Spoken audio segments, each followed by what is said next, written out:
What? Oh, Intel, you never learn. You just never learn.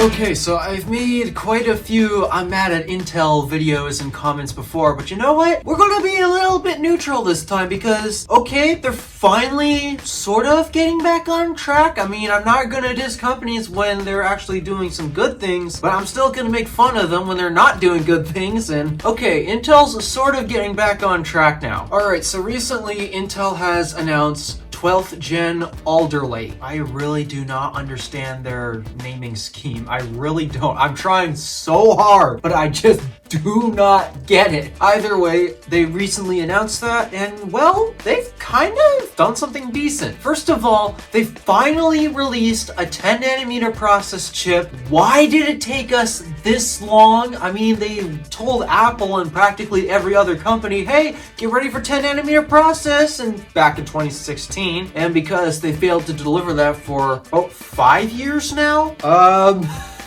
woo, yeah, the MacBook ended up getting really screwed on that for quite a long time. I found it hilarious though that Intel thought this will definitely win Apple back, but there's actually a bit of an issue as of why that will not win Apple back. Let's dive deeper. So, okay, they've actually produced a somewhat fairly good chip this time, and the reason why I'm saying this, if you take a look at the Geekbench scores on this chip, it actually does beat out the M1 Max, but at a cost. So yeah, 10 nanometer does help, but that wasn't the only thing that they changed with the chip design. It's also rocking something similar to how the M1 functions. It's not ARM by any stretch of the imagination, but it kind of is built the same way Apple builds their processors. For example, we got high efficiency cores and high performance cores. The M1 has 4 of each, and the M1 Pro has 2 efficiency and 8 performance. So does the M1 Max. Unless you get a bin chip, and I would not know what cores it comes with if you get a binned one.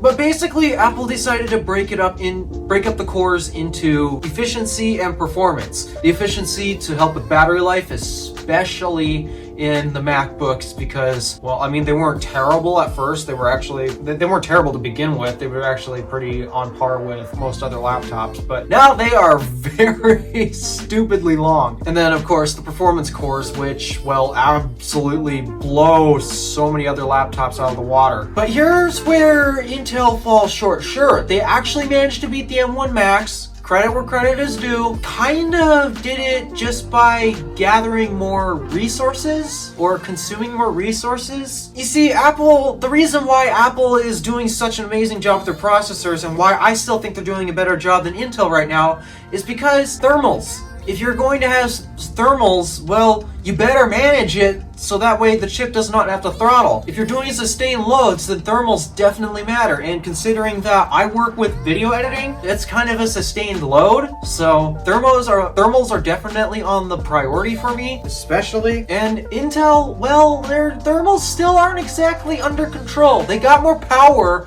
with the same amount of thermals. Okay, we're there, but we still got the thermals problem. And laptop basics 101, high thermals means higher chance that chip is going to want to throttle, which means your exports are going to take a bit longer to export. Oh, not to mention, it's also going to take a toll on laptop batteries still. Sure, it has these efficiency cores to help with that, but it's not exactly as efficient as the M1. The M1, and I think all of them, I'm not entirely sure if all of them, but they all draw an average of around 30 watts. That's the consumption that Apple's processors draw. They all draw like 30 watts or something. Intel, let's say double for base clock, and if you want any higher performance, we're well past the hundreds. So don't expect your battery life to be anywhere near as long. Okay, I think the efficiency cores might have dropped the minimum wattage to around like maybe 45. I don't remember the exact one, but I do know that it is not as good as the M1s, and especially when you turbo up those performance cores. Ooh, I think I saw power ratings like somewhere around 125 watts. What does the M1 suck up? Maybe 45 watts at max? So, okay, yeah. They managed to finally get 10 nanometer process into the play. They split the cores to dedicate them towards efficiency or performance. We got these benefits here. But that still doesn't solve our thermals and power problem. The biggest things that